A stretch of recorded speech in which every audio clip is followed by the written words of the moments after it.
C'est un thème cher au pape François. Les évêques et les jeunes aussi s'en sont emparés pendant ce synode. Il s'agit des migrants. Le sujet a traversé les échanges depuis le début du mois et les groupes de travail linguistique réunis ce vendredi n'ont pas fait exception. L'occasion pour chacun d'exposer la situation de son pays. Empezaron muchos jóvenes a venir a Estados Unidos por la parte de Texas. Es una de las partes más transitadas. Los países Guatemala, Salvador, Honduras, aún ahora Nicaragua y algunos de Venezuela están pasando por la frontera de México. Es que sufren mucho porque hay muchos abusos, atracos, donde la gente se aprovecha de ellos, los secuestra, les roba y entonces les damos acogimiento y les cuidamos y les atendemos humanitariamente. Nuestro Santo Padre lo dice siempre que los inmigrantes son parte de nosotros y debemos no hacerlos a un lado, sino recibirlos. Le sujet s'est aussi invité en conférence de presse. As a poor country, Ethiopia has now nearly 1 million refugees. After Uganda, it is the second country with the biggest number of refugees from South Sudan, Somalia, and Eritrea. In the biblical tradition, that a refugee, a guest, a stranger who comes and knocks at your door, you receive him well and give him water and wash his feet and give him a good place to rest.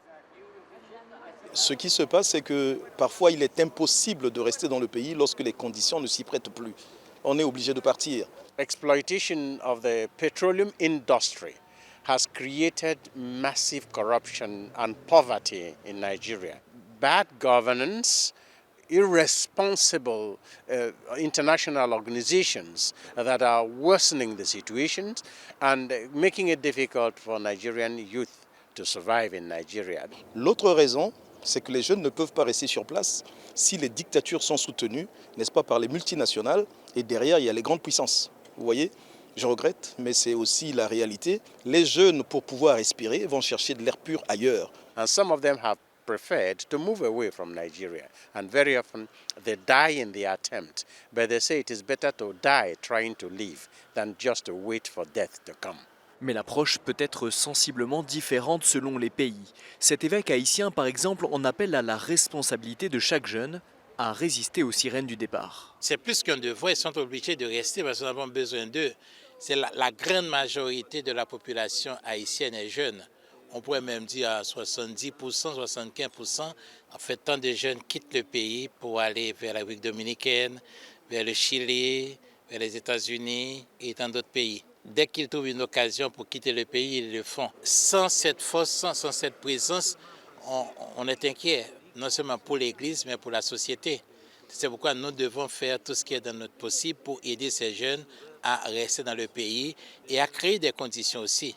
C'est ce qui arrive, c'est qu'ils ne voient pas, l'avenir est vraiment bouché, donc ils vivent dans l'incertitude. Donc les aider à rester et investir dans ces jeunes, c'est une préoccupation pour nous. Pour les évêques du Moyen-Orient, ce choix des jeunes de rester relève aussi de la survie même du christianisme dans la région. C'est le berceau du christianisme dans tous les pays. Égypte, l'Irak, le Liban, la Syrie. Donc notre existence, c'est une vocation. Il faut témoigner. On ne peut pas quitter, et pas seulement les jeunes, mais surtout les jeunes.